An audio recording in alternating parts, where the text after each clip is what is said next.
So in the last video students, we have done with the question of operating activities, and in this video we are going to do the question of investing activities. जहां पर मैंने आपको notes में investing activities का format दिया हुआ है, उसी के नीचे देखो आपको एक क्वेश्चन दिया हुआ है. मैं क्वेश्चन एक बार रीड आउट कर देती हूँ सो दैट आपको प्रॉब्लम ना आए, and will do the solution on the board. Question is, from the following particulars calculate cash flows from investing activities. और इन्वेस्टिंग एक्टिविटीज में आपको कुछ एसेट्स दिए हुए हैं और उनके परचेज और सेल के कॉलम दिए हुए हैं.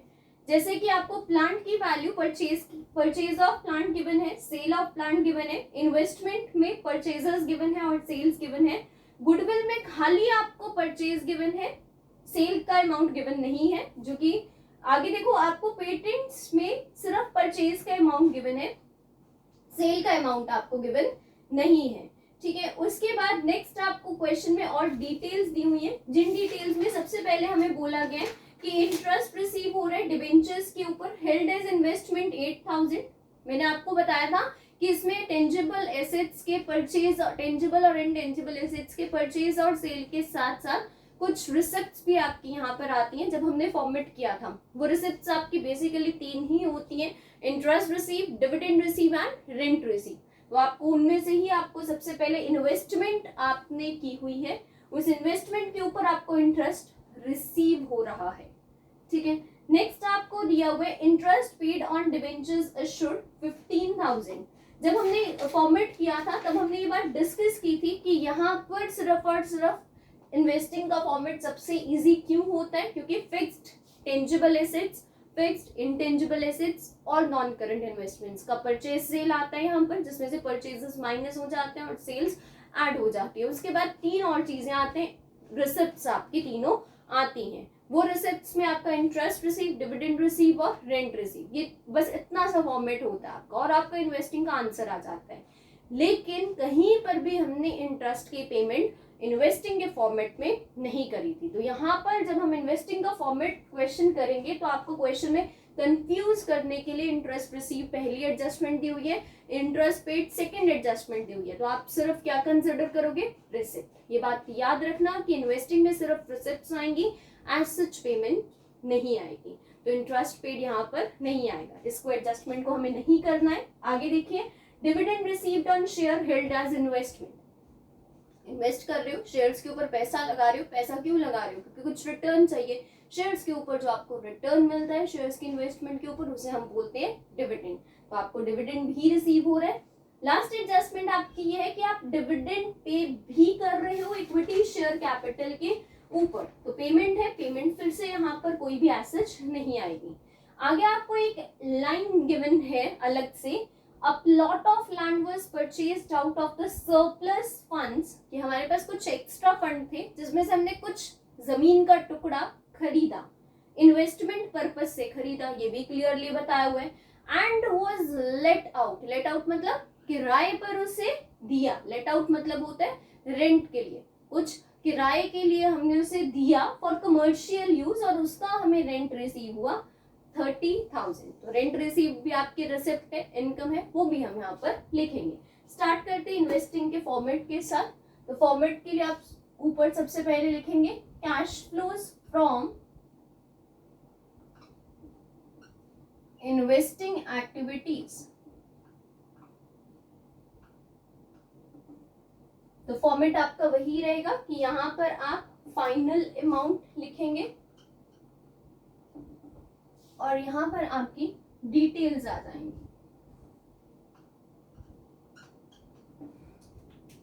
ठीक है, अब देखिए क्वेश्चन 1 by 1.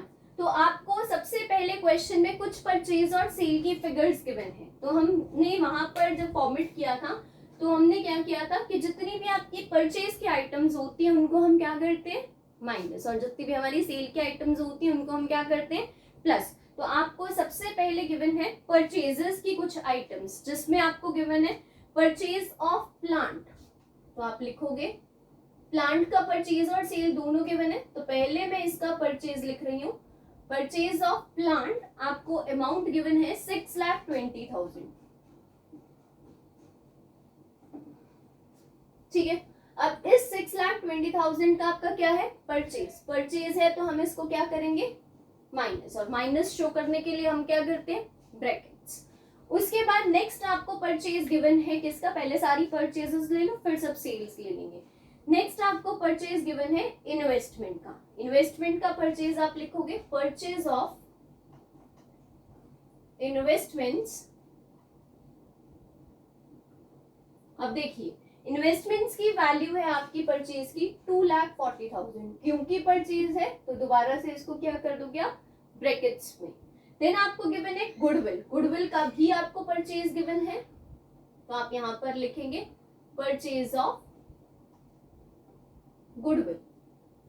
गुडविल की वैल्यू आपको गिवन है 1 लाख, वो भी आप ब्रैकेट्स में कर दो। देन आपको गिवन है पेटेंट्स, पेटेंट्स का आपको परचेज गिवन नहीं है, तो परचेज वाली सारी आइटम्स हमने लिख ली। अब आ जाओ सेल्स के ऊपर। सेल ऑफ, सेल्स आपको सबसे पहले किसकी गिवन है, प्लांट की, तो आप लिखोगे सेल ऑफ प्लांट, या आप इसको इस तरीके से भी लिख सकते हो।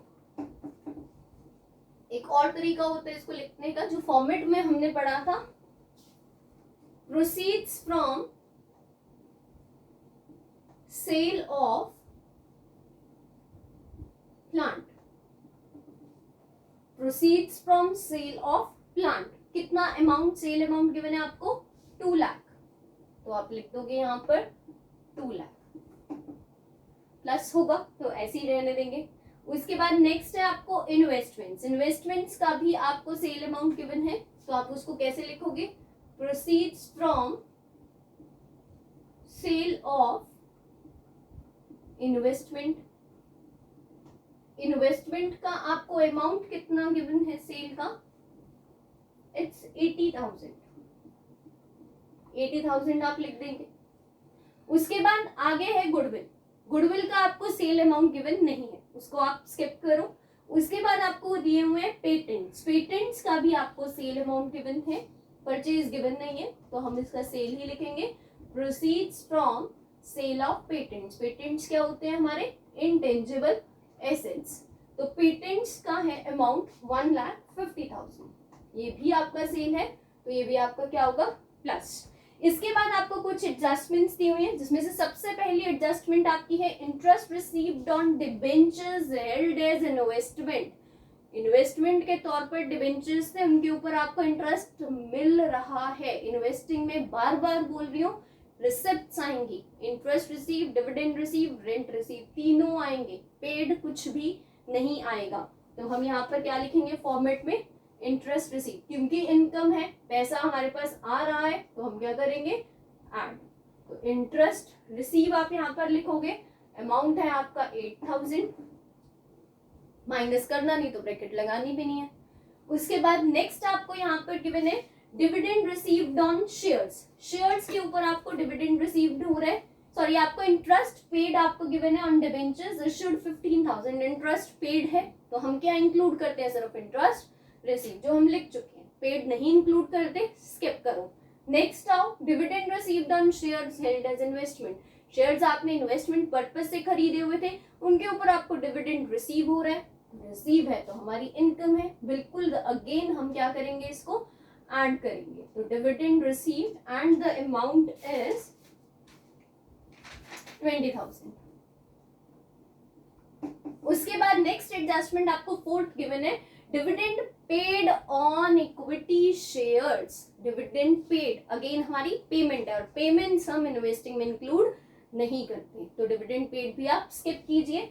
फिर आपको एक लाइन गिवन है कि एक प्लॉट ऑफ लैंड, एक जमीन का टुकड़ा खरीदा, सरप्लस फंड्स में हमारे पास एक्स्ट्रा पैसा, अच्छा प्रॉफिट हो गया था, तो हमने सोचा कि एक इन्वेस्टमेंट कर देते हैं, इन्वेस्टमेंट पर्पज से हमने उस जमीन का टुकड़ा खरीद लिया, तो हमने कुछ टाइम बाद उसे किसी कॉमर्शियल यूज के लिए दे दिया, लेट आउट मतलब रेंट पे दे दिया, रेंट पे दे दिया तो उसका हमें रेंट तो मिलना ही है, तो उससे हमें रेंट रिसीव हो रहा है, रेंट रिसीव हो रहा है हमें, तो रेंट रिसीव होना भी हमारी क्या है, इनकम। तो अब रेंट रिसीव हो रहा है आपको 30,000, तो आप 30,000 यहाँ पर लिख देंगे। जितने माइनस वाले हैं उनको आप एक साथ ऐड कर लो, जितने प्लस वाले हैं उनको आप एक साथ ऐड कर लो, दोनों को आपस में आप प्लस माइनस करोगे तो आपका आंसर आ जाएगा net cash from investing activities, और दोनों को प्लस माइनस करने के बाद जो हमारा नेट कैश आया है वो आया है हमारा 4,72,000, लेकिन ये आपका आया है माइनस में। तो एक बात याद रखना कि जब भी आपका प्लस में आए तो आप फ्रॉम लिखते हो, जब आपका माइनस में आता है तो आप लिखते हो net cash used in investing activities.